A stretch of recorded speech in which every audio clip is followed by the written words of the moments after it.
pledge allegiance to the flag of the United States of America and to the republic for which it stands, one nation, under God, indivisible, with liberty and justice for all. Item 3, recognize our all-state honorees for choir, band, orchestra, and children's choir. Awesome. Good evening. Good evening. I'm Annie Mann, if you don't know who I am. Just thank you for letting us talk to you about some achievement this year for our performing arts kids. We have several of them here tonight. We don't have all of them, but just want to give you some numbers. We had 14 students that made the OKMEA All-State Ensemble, so that's band, choir, orchestra. And if you add our children's All-State onto that, that would be 18. So just to give you an idea, as former president of OMEA, 5,642 students audition for those ensembles every year. So yes, 5,000 kids, and only 778 are selected. So that's 13%. So these students achieved at a really high level when you put the numbers to it. We also had junior high all-state choir members as well. We had 11 of them. And we also have small school all-state band. I'll let Mr. Sharp talk about that as well. Small school all-state is very similar, except it's for class 4A and below. They have a concert band and a jazz band, and we have all 4 of our band students earned a placement in that organization as well. I want to highlight too, Emilio here on the end is a 3-year all-stater for band this year. So super proud of these kids. They all work hard, and we are very blessed. Congratulations, everybody. Yes, congratulations. So that would have put them in the top 20 in the state. So each of our instrumental students, and actually for the I guess for choir as well, choir would have put them in the top 50. So because there are 2 choirs, so quite an astounding achievement. It's very difficult to do. Awesome. So thank Well, you for We're very proud of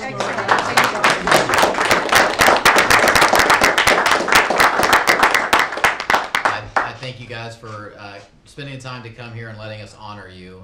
We just are always so impressed with what we see in all of our fine arts programs. Certainly when you consider a school our size with what we accomplish consistently, it's just incredible, but we know there's a lot of hard work that goes behind that, a lot of many hours of practice that goes unseen, but the results show in things like these. So thank you for all of your hours of hard work to get where you've gotten individually, and then just how you represent our school, because when people talk about Bethany Fine Arts, they say great things, and it's because they see the great things you guys do. So thank you so much for all that you guys have done to put into that. And thank you for your support of what we're doing. So Absolutely, yeah. absolutely. Thank you. Back to work. Thank you for coming. Playing the basketball. Nice. All right, thanks for doing that. Go get them fired up. Okay, item 4. Jason, and I will not try and pronounce the last name. American Fidelity to speak about the Cafeteria 125. Yeah, so my name is Jason Zaludik. Thank you for letting me speak and for what all you guys do. I've been in the board side before, and when I pulled up and saw the parking lot, I got a little nervous because our parking lot looked like that. It's not going to be a good night. But then I thought it was basketball, so it's cool. Yes, so currently we're proposing a change to your section 125.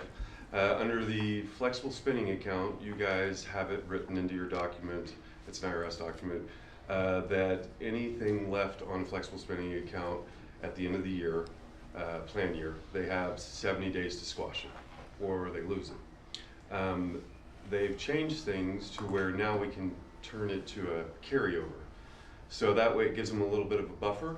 So it'll be anything under $640 left on the card can carry over next year. That'll help you with, retention, of course. That's also something you can utilize to court more teachers, stuff like that. And that's the major change that we just are proposing to your document. It's just some paperwork, just need you guys' approval, and then we can get it done. It'll benefit your teachers in your district. A couple other things I just wanted to throw out there. Got some exciting news. We just, it took us about 3 years, upgraded our disability policy, which this will take in effect in our next enrollment. But it's going to double the physician's expenses for everybody. So now instead of $200 back in your pocket, it'll be $400. Also, our look-back period is going to change. It's currently 12 months for pre-existing conditions. It's going to change to 3 months, so a lesser period. It's just a better deal. And the pricing is going to allow to where like we can bundle some like hospitalization stuff like that that'll just make it more robust and not add any cost to anybody, which would be great. And then at some point, I'd really like to talk to you about retirement for the district. It's really important to educate on annuities, stuff like that. State retirement's great, but a lot of people don't take advantage of 403B, stuff like that, and they're going to need something like that to fully retire. And I'd probably like to talk to you more about like trying to set that up as a complete, just different thing from enrollment, because it's post-tax, you can do that anytime.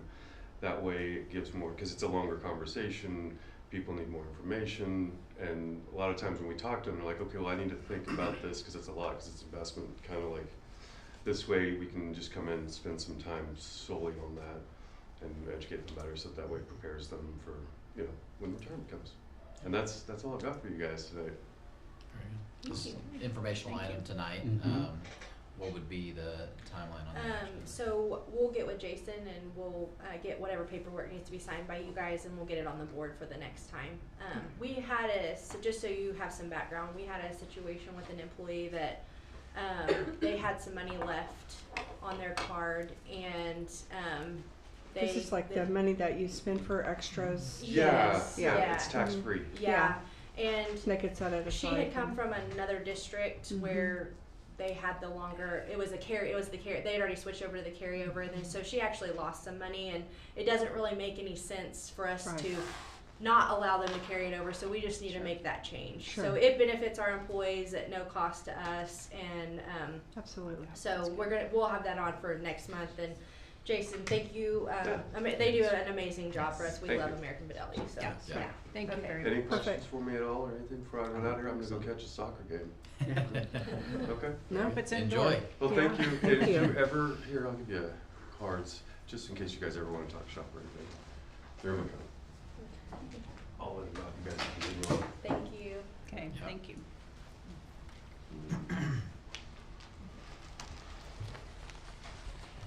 All right, thank you, Yeah, Jason. of course. Good to meet you. Yeah, nice to meet you too. You know how to get a hold of me. Yeah, I You know do. how to get a hold of me. Thank you. Thank you. You guys Thank have a great you. night. You Thank you. too. Thank you. Item 5, discussion possible action to approve proposal for professional services by Troy Rhodes and the company for the athletic campus phase 1, which covers the track facilities at the athletic facility. So as Mr. Rhodes gets ready to speak, I'll just kind of talk through a little bit of getting to this point. As this board knows, we've had a lot of discussion about facilities, and we've had a lot of proposals. And so one thing that there's a lot of working parts with this. We've talked to other community partners through some involvement and things like that. And but another part of this was kind of trying to prioritize some of the projects that we would be looking at. So we've gone through that process, but another thing that we've also done is, you know, we've got great plans from Troy Rhodes and kind of based on our vision of things, but what we also have to balance is where we are at in these projects and what we can afford and what we know we can afford within a fiscal year, and even just creating a long-term plan. So we've kind of gone back and had more conversations about just how we can make some projects a little bit more affordable while also having a huge impact for our district. And that's part of where we're at right now. At the same time, we've also, Mr. Nyberg has had discussions, as we've talked about in the past, of prioritizing and impact, the number of students. And so the first project that we've landed on, which has by far the greatest impact and maybe the biggest need right now, is our track surface and our bleachers out at the athletic facility. The number of, and part of that is the number of students that are impacted, 214 for football, soccer, 194 for track, both boys and girls. Baseball and softball are far fewer numbers, and the need isn't as great. And you'll see some things from Troy Rhodes tonight that will show kind of where our track is. You might remember we patched our track a little bit just to kind of get it to a point where we could make a decision. and that got us to here, but there are some huge needs with that. So that is kind of why we are talking about this specific project when, as you remember, we had many other projects that were listed out. And we're still going to continue to look at those, but we're gonna kind of take it piece by piece. So as we complete one project, we'll go back and say, okay, now let's look at another project. So the project we're looking at tonight is going to be the track surface and options there, along with the bleachers and the options of moving some bleachers and replacing some bleachers. So with that said, Do you want to talk through the budget aspects of those two projects right now? these specific projects, okay, very good. So what we know is going back a couple of years, we do have some funds that we would be able to spend on this project. Now, Dr. Jasper has wisely been conservative on some other things we are unsure about right now. So, I know numbers in the past have been thrown out as like $2 million for this or that. Of course, then we know the roof project came in. We also have some current legislation out there regarding teacher raises and funding, and whether they'll be funded or not. And so there's some things that we have to be cautious with, but in talking with Dr. Jasper, we feel comfortable with somewhere, a range somewhere, hopefully close to $1 million, possibly up to 1.5 million for a combination of projects. But our goal would be to try to stay as close to 1 million as possible with our current budget and what we have to utilize. So, Troy Rhodes is going to look at the project and then try to make it in a way that we can take off some things to get it where we need it to be at the end of the day. Dr. Jasper, I hope I explained that closely enough to make sense, but if y'all have questions about that, we can talk about those things later. Does this have anything to do with the bonding that we're doing? No, Or so use that money. Yeah, great question. So where we're at with bonding, our bond money was tied up in 2020 for a long time, 2035. Now, we have options, but right now our options are fairly limited on what we can get. And so the STEM building is another part of this project that we're kind of waiting on. Our goal right now is to wait, because if we were to try to bond in the near future, within a year or so, we can get just enough to pay for a STEM building and nothing with athletic facilities. But our needs out there are so great that we would like to wait until we can build that capacity to bond to be able to take care of some of both things. So some of those projects that we're not looking at currently, the idea would be, and again, we have to kind of weigh the market, but 2 or 3 or 4 years from now, rather than just being able to get potentially like $2 million, we might be able to get 4 or somewhere around that range that will allow us to take care of some of those other projects. So, and then you can do a bond vote that not only brings in the STEM, but also brings in athletics together to be able to. I noticed in your, whatever this is, I don't know who did this. Maybe it was you, Troy, but talking about the Red Bud funds. Is that? Yeah, do you want to talk about that a little bit, Dr. Jasper? Yeah, so in the proposal, when we met, we talked about we will be using, the way we will be able to do this is to be able to utilize Red Bud funds.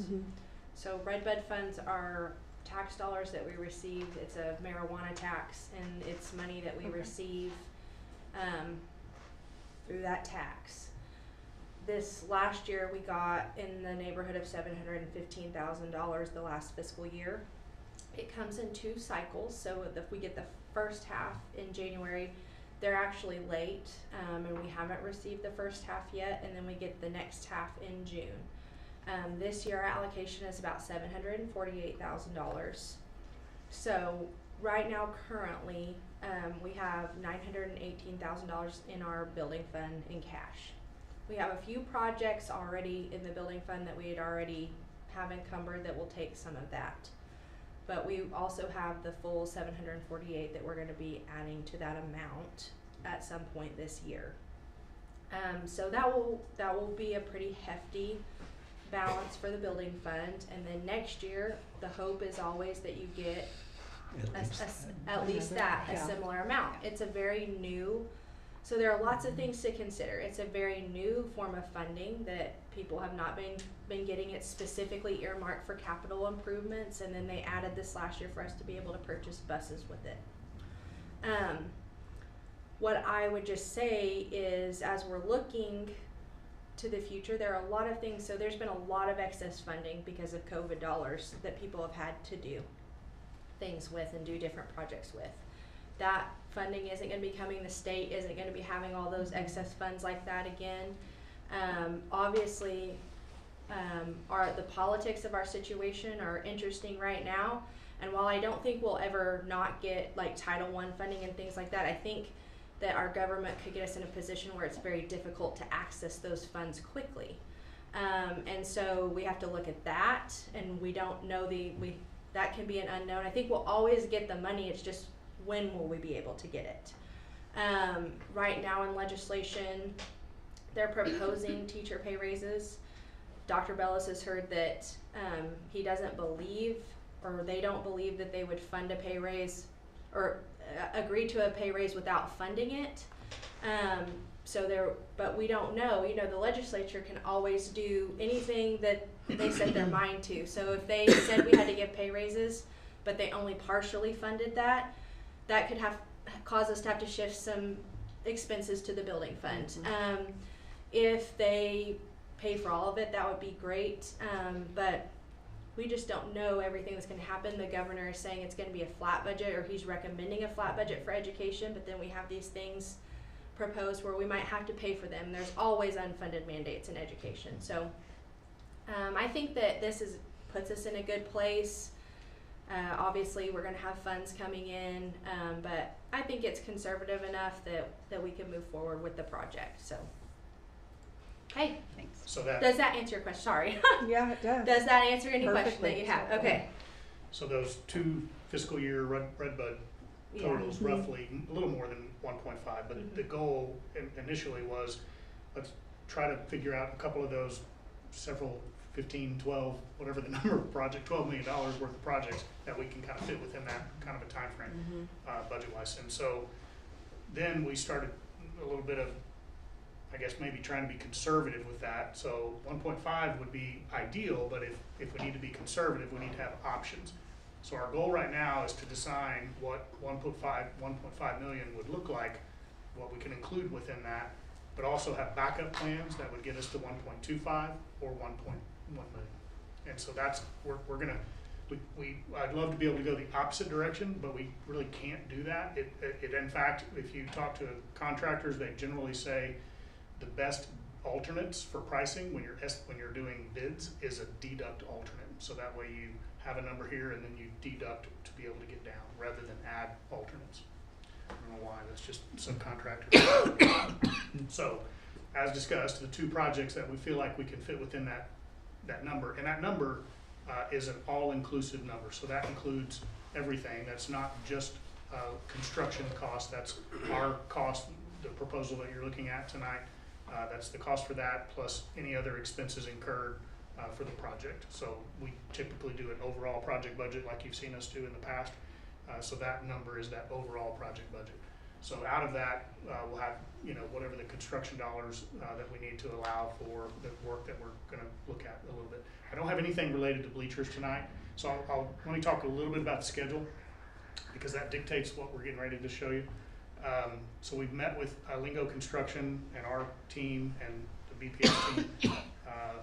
Was that last week? I think it was last week. Time is going fast. Yep. So we decided that there's options with the track, but to resurface the track, which is what we're probably going to be doing from a budget standpoint, can be done in the summertime, and we think we can get it done this summer. But in order to do that, we've got to be ready this month, in the month of February. We've got to be ready with drawings and specifications to be ready for that this month, because they're going to try to bid it in March, because in order to get in line for all those, because schools all over the state and all over the region are doing these kinds of projects, so to get in line with those subcontractors, we need to be able to have somebody bid and selected in March or late March, early April.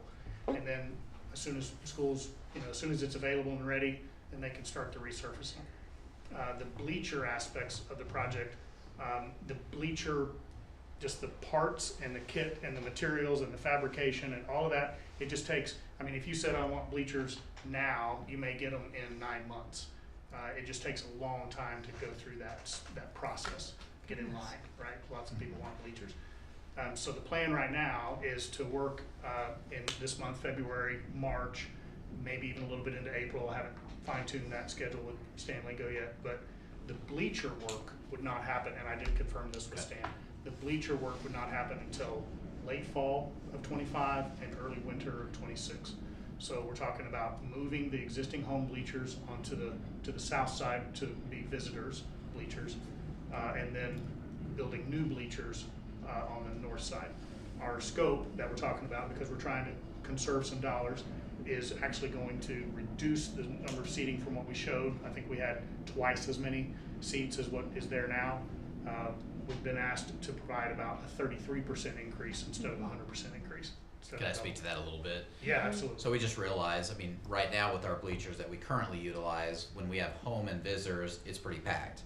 But if we're taking visitors out of the picture completely, what we didn't want to run, because I think the plan had from like around the 20 to the 20, you know, well, you could get in a situation where it looks like nobody's there because everyone is so spread out. So we figured if we're already moving visitors away, we really don't need double the space. We just need a little bit bigger space to make sure, but you know, really not much more. So that was kind of the thought of that. Yeah. And so the new bleachers on the home side will also have a press box. The intent is to work with the bleacher company to provide those press box, kind of a kit basically that we'll work with them on to get it, make sure. We've already had conversations with Adam about, you know, what needs to go into that system for telecommunications, electrical, and so forth. But that will all be done in the late fall, early winter time frame. So, and again, it's not just bleachers. We're also trying to accommodate fencing and sidewalk concrete work around the west end of the track. And so that's where we're going to be able to get into some of those decisions about what can we afford into 1.5, 1.25, and 1 million. So all I have this evening is to talk about the track, because we went out there last week. We did a walk around. So I'll kind of just give you just a few photographs just so that you understand if you haven't been out to the track lately. So again, just going back a few weeks or a couple of months maybe, we had talked about doing a new track, and then just from the cost standpoint, now we're talking about resurfacing. We had talked about a 7-lane track. I was frustratingly misinformed that a 7-lane track would work for SNU, and it is not going to work, but that doesn't matter because SNU doesn't have the funding to put into this to do a new track anyway. So, there's to me because they told me wrong, but whatever. But we're going to keep the track. We're going to keep it in its orientation, in terms of its size and location. The one thing we are going to try to do, again, this is one of those options that we will look at from a cost standpoint. These are 41-inch lanes.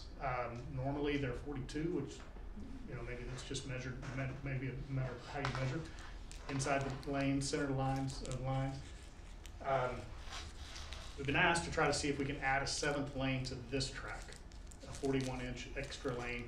The track consultant, or the company that we talked with last week, he feels confident that we would have to add that lane outside, not inside the track, just because of the tightness when you're rounding a curve when you're running. And so some of the pictures you'll see have tape measures because we're trying to figure out if we can fit 41 extra inches between some of the things that we're up against, like fence and building and light poles and scoreboards and more fence. And so this will just kind of walk you around. So these indicate where the photo's taken, so you can kind of see where we're at. We're starting over there in this, I guess it'll be the northwest corner. So these kind of cracks are all over the place.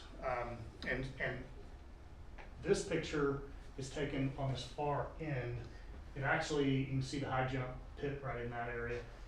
I was shocked. I mean, there's that much asphalt on that end. But I really think it's that thick, really primarily focused on this corner, because right here is a drainage culvert where you've got water coming in, so they had to build up the track so you're not running down into a valley around that. So it's built up on that end, but you'll see some other photos. There are other areas where it's easily 8, 10, 12 inches thick. But this top layer, and it's actually in some cases cracking down even deeper than just the top thin actual track surface. So as we get around, kind of curving around the corner on the, I guess it'd be the southwest corner now, this building, we're gonna have to be careful about widening the track here. Recommendation is if you're anywhere, did you say? 1 meter. 1 meter, yeah, if you're within 1 meter of something, building, fence, whatever, we're gonna probably end up having to pad that corner, just in case. So we may end up having to pad this corner, there's some poles we may end up having to pad if we decide we can afford to do one more lane. There's also these, so some of the cracks go this way, other cracks, you can see that crack extending all the way around into there, and it just keeps going. So this is a light pole that's just near that overhead building there. So I think we're actually in pretty good shape on this one. This crack is actually fairly deep. This one actually goes down into the asphalt, below the surface and down into the So asphalt. Troy, I have a question for you. I mean, is 7 a magic number? I 7 mean, lanes. Yeah. It just, you know, I mean, I don't the know coach anything would about probably be able to track. answer that better Yeah. than I, but it just allows more flexibility for amounts of heats that you have and the schools that come. Yeah, it allows us to host a regional Okay. event too, like, that would be the magic number for that. I so, see. Yep. So there is. There's some advantages, yeah. Yeah. And we've also talked about, even with the 7 lane around the whole Yeah, loop, potentially doing 8 on at the, the straightaway still, which is what we showed in that previous Mhm. example. So we can still look to see if that's a possibility. Yeah. Troy, what, are we looking at resurfacing with more asphalt or what's the So, surface? that's my notes right Oh, here. So, no, that's all right. So, Jumping ahead. I wanted to kind of, you can see how the crack literally goes down. This is probably about 8 inches or so, and the crack's going down. The idea of resurfacing, really, you can get 3 levels of track maintenance, we'll call it. And that's another thing that the track guy that we were talking to, tracks are like streets or parking lots or roofs, or it's a horizontal outdoor surface, and if they're not maintained, they're gonna deteriorate. Mhm. And so it is something just from a maintenance standpoint that you guys should consider, some ongoing maintenance of. That's just money, but I understand. But, so the idea at the least cost is to take that thin, they call it structural sealant, but it's a thin layer, a spray that they put on to create that track surface. That's the least amount you could do would be to take that surface off, reapply the spray, and then repaint. I don't have any numbers right now, but that's a non-warranty solution. And so they can do it, but all of these cracks are just gonna appear right back, even within potentially a year. The next level is to do what we're suggesting right now, which is to take 2 inches. First of all, it will include that thin layer, but then 2 inches of asphalt down. It's called milling. It's like what you see on roads when they're redoing roads around streets. You take 2 inches off, and then you come back in and put 2 inches of fresh asphalt over the top.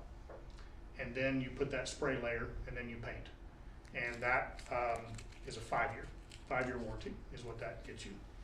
Now, he tells you every time he says 5-year warranty, you can expect about 7 years of wear, but it's a 5-year warranty. So just, Warranty against cracking. yeah. So would they come out and fill those cracks if they did I would cracks? expect that they would. Okay. I'm not them, so I can't speak for them, I but mean, I would expect if it's that's a what I 5-year would. warranty, then they would, within 5 years, they would have to come out and repair anything Right. that's cracked. That was one of our key things. We just got the notes today, because he had to go and talk to his track engineers to make sure that they felt comfortable with repairing these kinds of repairs with a 2-inch resurfacing and being able to put a 5-year warranty on it. He was concerned that some of the cracks go so deep into the asphalt that they might not be able to get a warrantyable product. Yeah. But he's put it in writing So to me. do they never curb that? I mean, I guess it's just a raw edge like that? A lot of tracks are curbed. It's just Uh-huh. we would have expected if we were doing the new track that we Mhm. presented a couple of months ago, that we would have had curbed inside and curbed outside. Yeah. It's a nice to have. Mhm. It's not an absolute. I would think it would be water difference too when you've got Yeah. that raw edge. Yeah, absolutely. My understanding, I wasn't around, Yeah. but my understanding is that this was originally installed, maybe somebody might know, but originally installed by a parent of a student who owned an asphalt company. And so they came out and maybe did some, I don't know if they did it for free, but maybe they did it at a discounted rate or something. Mhm. That's what, I think the conversation's floating around like that last week. It is kind of banked, it is banked a little bit on the, Is it? it's not completely flat on the edges, Mhm. so yeah, it is banked a little bit, but Is not much. Yeah. asphalt the standard surface for a You, track? you can do or- concrete underneath, but it's just more expensive. Yeah. In fact, the solution for adding the 7th lane, we've got options. So you can actually go in with a stone base plus asphalt and then kind of expand the track, or you can go in with concrete and do it. It's just more expensive. So we'll have to weigh all those costs when we're running this, see if we can do what we can do. I'll keep flipping. I've got a few more photos. I mean, you can, this is the scoreboard for softball. So this is 41 inches, so you can kind of see how close we are. I think that's 40, yeah, 41 inches. So we're pretty close right in there. That actually may be 48. So anyway, it's close, but we think we can, this is a scoreboard. We think we'll probably end up moving the scoreboard, is what we talked Yeah, about, moving it right. closer to the fence for softball. Sure. These are easy to move. These are not so easy to move. So we're trying to steer away from moving those. A few more cracks. This is a light pole for softball. So we think we've got enough room right there to be able to do the extra lane, but we may end up having to add some padding to that light. So now we're over on kind of the south end. This is long jump and pole vault. Long jump's on the right, pole vault is on the left. This is really, really worn, and this is included in what they're doing. It's probably the most worn surfaces. So again, we've got long jump running this way, landing, pole vault running this way. That's where the pole goes. The mat sits down here. That's actually on the far east end up here on this side. So you can see just how thick some of that asphalt is over there. Then we start getting into, I mean, seen a lot of cracks. As you come around the circle, as you get closer to the straightaway, that's where most of the running and warm-ups and everything happens. And so, of course, we've got the fence to deal with on this side as well. But you begin to see a lot more patching that happens. And some of the, it's not just crack. I mean, it's literally peeling up in a number of areas there. This is the very far, I guess, east end looking back toward the west. Over there, it's probably about that much because we've got drainage. And then here you can see every one of those dark spots and light spots are patches that were probably done with what you were talking about. And then again, the warm-up areas and the straightaways are where you have the most damage. We do have a water meter that's over as you're coming, there's bleachers there. So again, just thinking of distance for that extra lane right in there. Anyway, so just a handful of photos just to give you a sense of what it is if you haven't been out there. It's in pretty rough shape. So Another thing we talked about, because you've been on the tour of some of the locker room facilities, especially some of our oldest locker rooms. If we can manage the cost of these efficiently, that gives us an opportunity. Now, when we went in and gutted the whole thing, add new walls, repurpose how all that looks inside, that number was way up there, hundreds of thousands of dollars. And really, what we think we can look at is we don't want stuff coming from the ceiling. We don't want holes in walls, things like that. So we feel like we can take care of some of those needs without completely gutting the whole thing, which is More probably where cosmetic kind of thing? more cosmetic type things that keep it functional, which it is functional right now, but make it look nicer too. Yeah. So that would be our next priority item, because we've just seen the condition that it's in. Right, Yep, this that one right thing right there. here. But we think we could try to take care of some of those things at a much lower cost than completely redoing the whole thing. So that would be kind of on a side note of what we're looking at to try to patch some of those things up. Any questions for me this evening? Any other questions, I guess? I have good ones. Good job. Okay. Yeah, thank you. Well, we're gonna be working really fast over the next 2.5 to 3 weeks or so to get this ready for Stan to get out to bid, so. Yeah. All right, great. So is this an action item? No. Yeah. Yeah, I Yeah, know. we did have a yeah, it motion. is Possible Action. action. Because it's a contract that has to be signed. Yeah. Yeah. I make a motion to approve the professional services by Troy Roads and Company for the athletic campus phase 1, which covers the track facilities at the athletic facility. Second. Palmer, Yes. Yates, Yes. Pettit. Yes. Now the consent agenda. Thank you. Yeah, thank you very much. 6A is the minutes. Anybody have any changes or comments on that? Not, we'll go to 6B, which are all the contracts.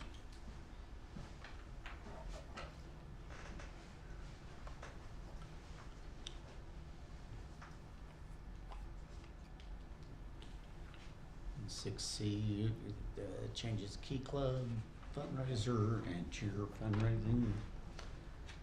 And 6D is the financial funds report.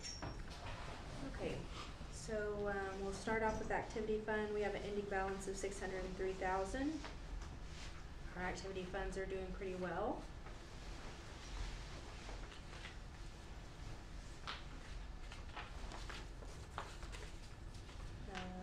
And then after that is the function summary report.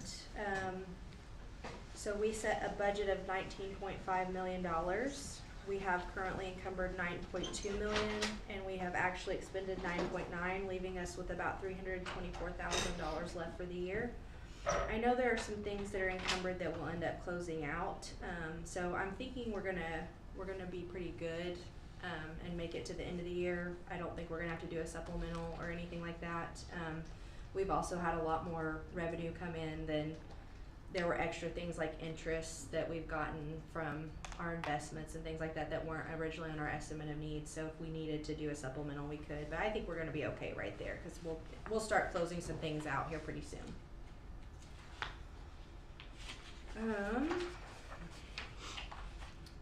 If you turn to the next page on the function summary report, Fund 21, we appropriated 1.6 million. Currently, we have a balance of 749,000. We have some things encumbered that we probably are not going to expend, so there's actually more funds available right now. And those are the two major ones. The rest is bond and sinking fund, and we just have to make our payments with that money. So on the tracking sheet, we've had more interest come in. We've gotten a lot of our tax dollars in. We haven't really gotten any more federal, except child nutrition. So, but our collections are good. Our state aid's coming in. Everything is looking pretty good there.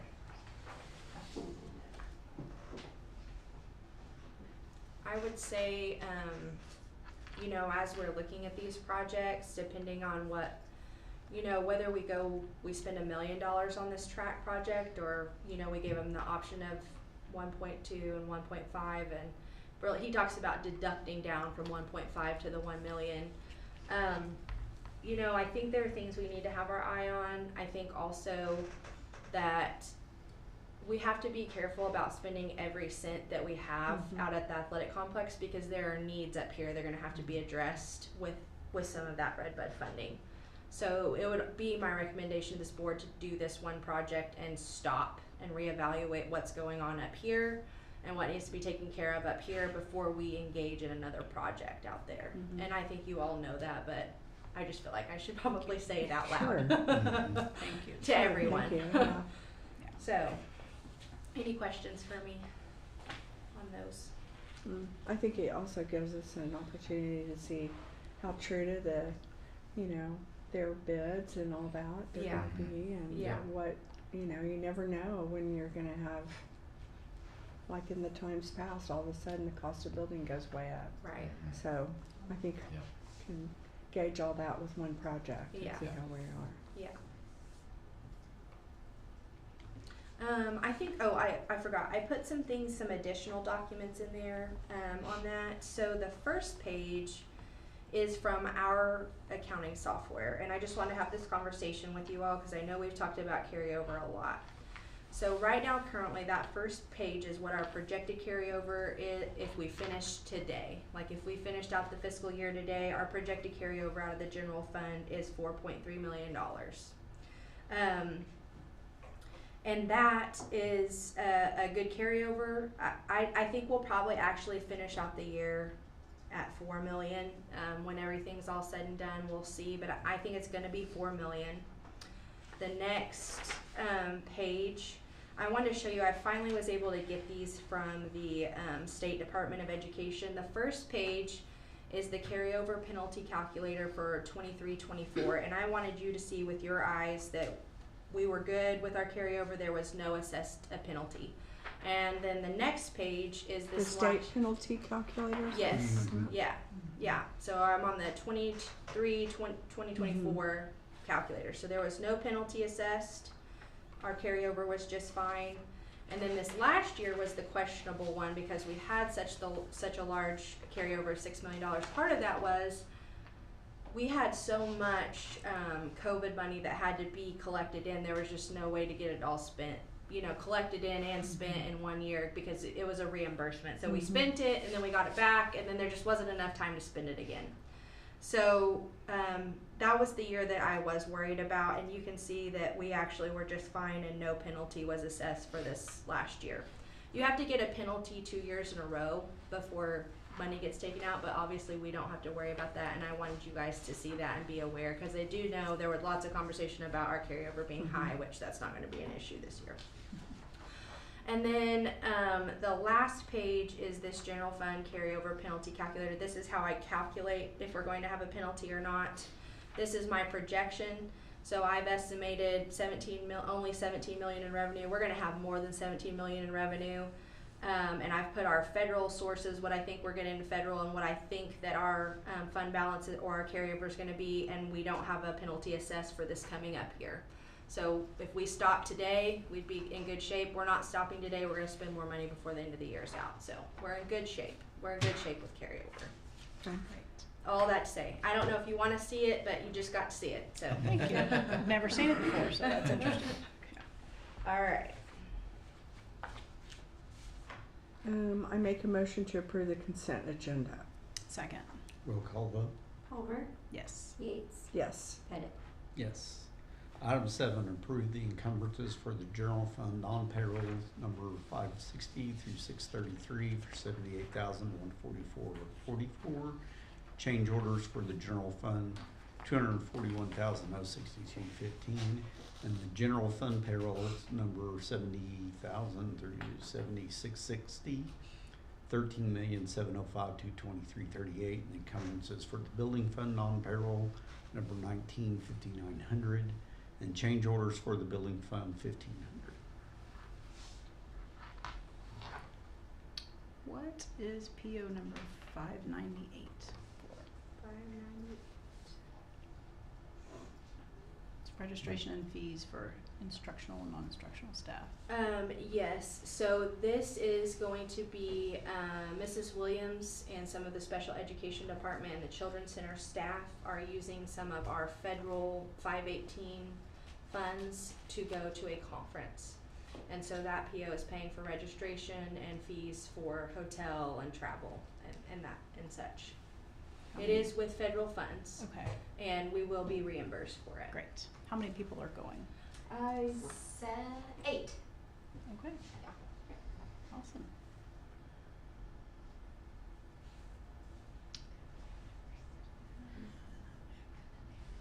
Then PO 623 on Stan's Plumbing, locker room gas lines. What Yes, happened? and you're gonna see this twice. Yeah. So I had Mr. Mott put it in building fund and I put one in general fund because I am gonna decide at the last minute which fund we're gonna use. So out at the locker room, there was some work done and we're not really sure what happened, but the gas lines to the locker room were cut and they were not reinstalled or rehooked up. So there's no heat to the locker room. They have had space heaters out there.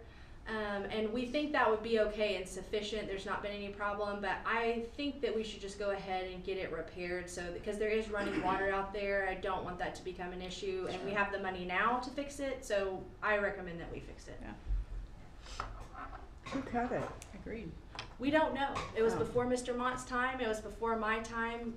We know they did some repairs out there, I think on the hot water heater. We don't know if when they did that, they just for some reason didn't reconnect, or if it was a mistake, or if it was intentional, but we don't feel that it's something we should continue on with. Yeah, I agree with Yeah, that. definitely. And then, well, let's see.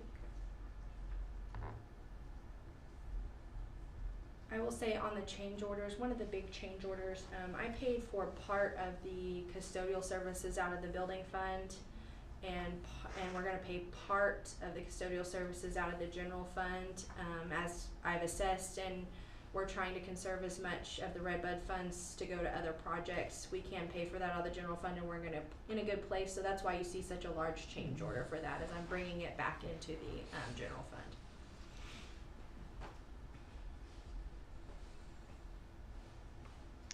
Right, motion to approve the encumbrances as presented. Second, Roll call vote.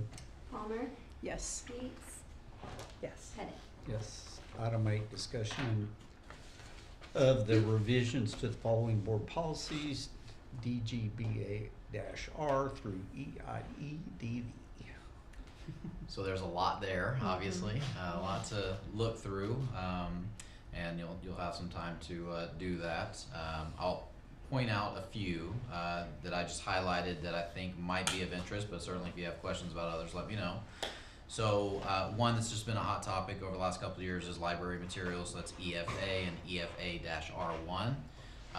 One great thing about this change is that it provides for a document for questions or reconsideration. So if we were to have a parent or community member who said, I'd like to reconsider this particular book that's in the library, there's a form for that, there's a process for that, which would be a great thing. Do you have any of that? Sometimes there are questions that we talk through. You know, one thing that I would say benefit from is like our elementary and our middle school share a library, Yeah. and our middle school and our high school share a library. So in that way, you have to be a little bit more conservative with what is in those libraries, and so that probably raises less questions than some others might. EHA and EHAH, it has to do with instruction. That's not a big thing, but you will see that there's a section there that talks about sex education. Sometimes policies are good to have in place for what people can do and for what people can't do, or that there's a process for those things to happen. So I would tell you, specifically related to sex education, it just outlines some guidelines with that are very important, I think, to have in policy. We don't have a big sex education class or curriculum, but if we ever were considering it, or if a particular teacher were wanting to consider something like that, there are some clear guidelines for what would be expected with that. So sometimes if a teacher just decided they wanted to teach on something, they would not be able to do that without following the policy. So that would be some important things there. If you go to EHBJ and EHBJ-R, you get into a lot of language related to charter schools. I don't think this will ever really apply to Bethany Public Schools, but it's good to have policy in place. If there are ever questions about it or things like that, again, that would just probably sit there for eternity and not really ever be utilized. EHDF has to do with online instruction. This policy is required by law. I know we've talked a lot about, you know, our kind of philosophy in Bethany. I think we have a good understanding of that, but it does allow for unique circumstances, and so we maintain that direct instruction is always our preferred manner, but there are certain situations, whether it be with alternative school or other opportunities, that that is important, and so we have a policy in place for that. EIA-R4, student retention, that is the same as our current process. That's good policy. And then EMG is, I call this one out because it is a little bit different than our current policy. It has to do with animals in schools. And currently our policy does not allow for things like emotional support animals or service animals, yes, but there are other categories. This does require principal approval, so I think it allows for a few more things, which I think could be a good thing, done the right way. And so it kind of outlines opportunities where we might be able to bring in emotional support animals or just things like that that are approved by the principal. But there are a lot of great programs out there, whether it be kids with unique needs or things like that, where you have opportunities for that, but there's policy in place to allow that. So those are just a few, and obviously there's a lot more procedural policies there that we have looked through all of them and aligned with what we're currently doing or gone back with them to look at to make sure it aligns with what we're doing. But if you have any other questions about any of those, feel free to ask, or even as you think of them or see them down the road, we talk about those as well.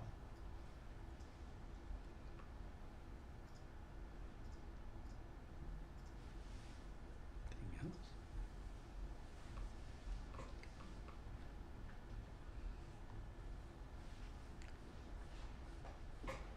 Item 9, discussion and possible action on the addition of an adjunct teaching position with a certification in the area of English for teaching middle school creative writing, requiring board approval from OSDE for certification in English. Okay, so the one thing I'll say about this is, our goal is always to have certified, qualified individuals in the classroom, and this kind of helps us to maintain a level of expectations. At the same time, when you're trying to hire positions in the middle of the year, there are several things that change in that. You're not allowed to hire someone who's already contracted in another district. So a lot of your certified people, especially in specific subject areas, are already hired or employed somewhere else, and they're not going to be released from that contract to come over. And so in an effort to replace some positions that have come mid-year and as a little bit of a surprise to us, our goal is to try to hire as effective people as possible. And so both of these positions, 9 and 10, are to get us to a place to the end of the year where we'll reevaluate these positions. But also we feel like puts us in a good position of having certified people, maybe not certified in the specific area that they're going to possibly be working, but it opens the door to have a wider, broad range of people that we could put in this position. So that's why we're making the request for these adjunct positions, to try to look for someone with certification, but it may not be specifically in English.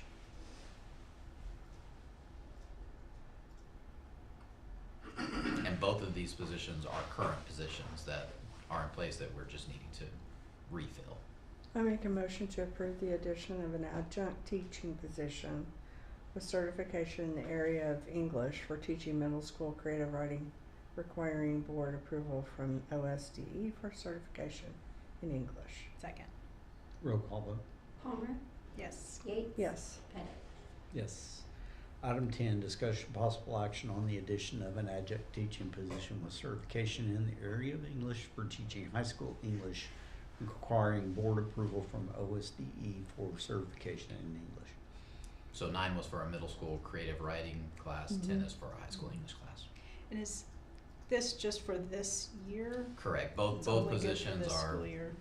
getting us to from now till the end of the year. Okay. And I will add to that too, another option that we could consider in a situation like this is a long-term sub. But the time that we have between now and the end of the year really would not be fair to ask somebody to Said that. devote Yeah. fully lesson plans, daily commitment, all the way to the end of the year. So we feel better about this plan than just saying, hey, let's get a long-term sub. Definitely. Motion to approve the addition of an adjunct teaching position with certification in the area of English for teaching high school English, requiring board approval from OSDE for certification in English. Second. Roll call vote. Palmer, Yes. Yates, Yes. Pettit. Yes. Item 11, staff reports.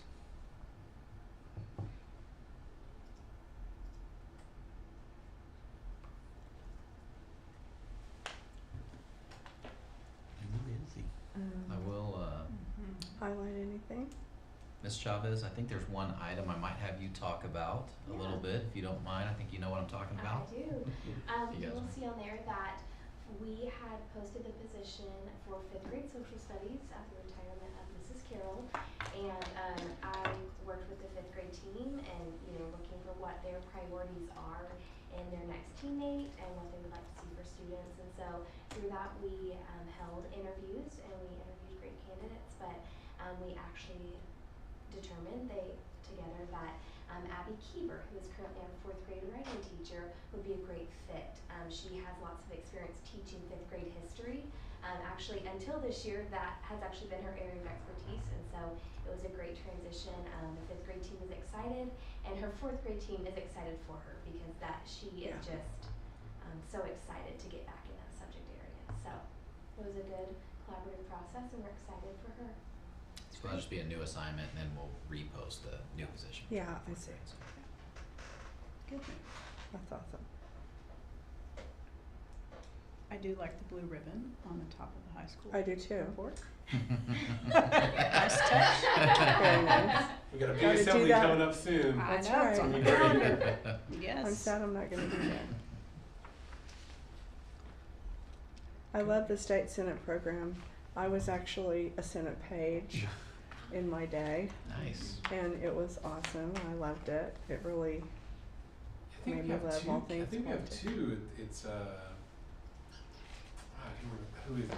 It's a guy and a girl. Uh-huh, Izzy Izzy and Jones Caleb. and Yes, Caleb Fanshite. Yeah, Izzy Ramirez. Jones. Izzy Jones. Jones. Okay. Yeah, Izzy Jones and Caleb. Caleb Fanshite. Fanshite. Yeah. Really excited for him. It's Yeah. cool.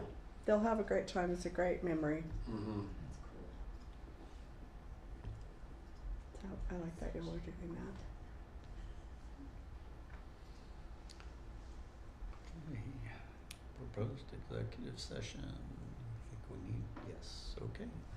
You have a motion for executive session? I make a motion to go Yeah, into second. executive session. Okay, second. Roll call vote. Palmer, Yes. Yates, Yes. Pettit. Yes.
During the executive session, only the members of the board and the superintendent were present. The only items discussed were those listed on the agenda, and no votes were taken. So, Sorry, I so start we're on making my motion. 13, item 13, discussion of possible board action to employ the employees listed on addendum A for the 24-25 school year. I make a motion to approve the employment of the employees listed in addendum A for the 2024-2025 school year. Second. Roll call vote. Palmer, Yes. Yates, Yes. Pettit. Yes. Item 14, discussion of possible board action on the resignation and retirements of employees in addendum B for the 24-25 school year. A motion to approve the resignations and retirements of employees listed in addendum B for the 2024-2025 school year. Second. Roll call vote. Palmer, Yes. Yates, Yes. Pettit. Yes. Item 15, discussion of possible action on the contract extension of the superintendent of schools. I make a motion to approve the contract extension of the superintendent of schools. Second. Roll call vote. Palmer, Yes. Yates, Yes. Pettit. Yes. Item 16, informational items. All right, we've got a fundraiser going on as we speak, sophomore class at Canes by 8 o'clock. So if you have some time after this, catch that. We have middle school and high school parent-teacher conferences coming on February 18th and 20th. If you haven't signed up for your child's conferences, please take the opportunity to do that. We love to visit with our parents and families. We have no school on February 21st. We have a survivor tree, and a lot of people don't realize that we have a survivor tree. It's been there so long, but it's a very special tree right in front of the elementary school, and we are going to have a rededication of that tree on February 28th at 8 a.m., which will be a nice time of remembrance as well. And then Blue Ribbon Awards Assembly in high school gym on March 5th from 12 p.m., so we'd invite you guys to come and join us for that as well, and looking forward to celebrating with the high school once more. Item 17, board member comments. Item 18, superintendent's report. All right, so as we near the winter, end of the winter seasons, I want to congratulate all our activities on their competitions and performances. A lot of great things going on. Every time I pull up our social media pages, there's just more and more celebrations taking place with our teams and our kids. We had 13 swimmers make it to state. Also enjoy seeing the success of our middle school and freshman teams. Our boys just went undefeated. I saw that pop up recently. And it gives a lot of optimism for future programs when our teams, the younger teams, do well like that.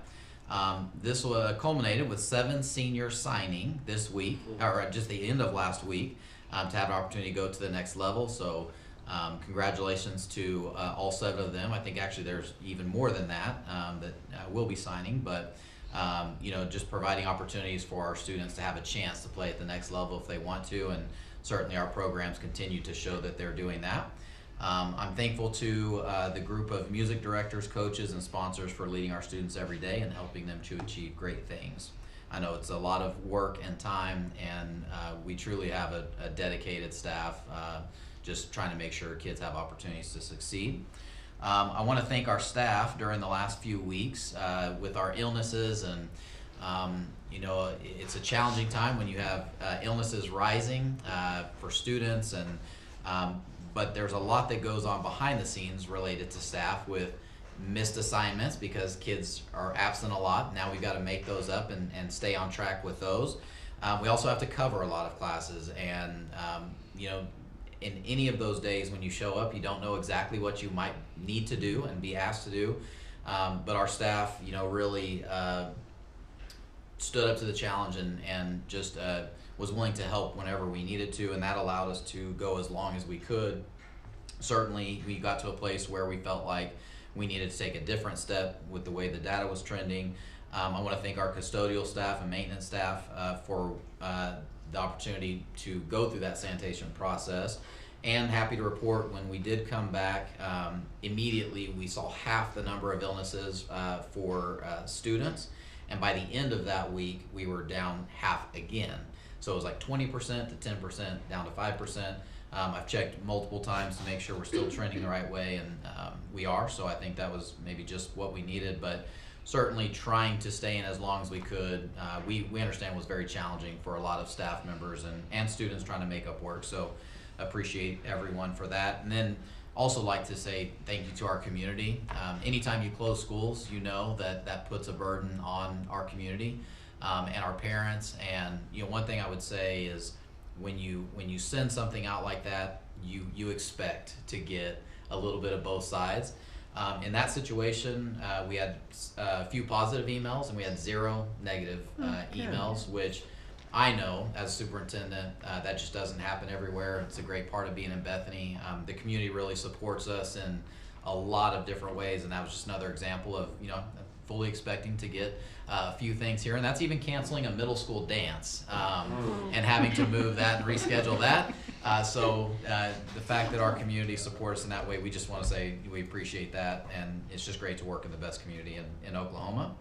And then I just want to say congratulations to our Bethany Public Schools Foundation, who received the very first Northwest Chamber Community Impact Award the last couple of weeks. And truly deserving. They have continued to fundraise and just raise the bar every year that for many years back, which provides more opportunities for grants, more opportunities for scholarships. There's a ton of things, rewarding teachers and providing meals and things like that. So there's so many things that they do. Truly the impact that they have on Bethany Public Schools and the community is known by us. It was great to see that be recognized by other community members. So very happy with our foundation and glad to celebrate that with them. That's my superintendent's report. Awesome. We're adjourned. Very good. Let's go.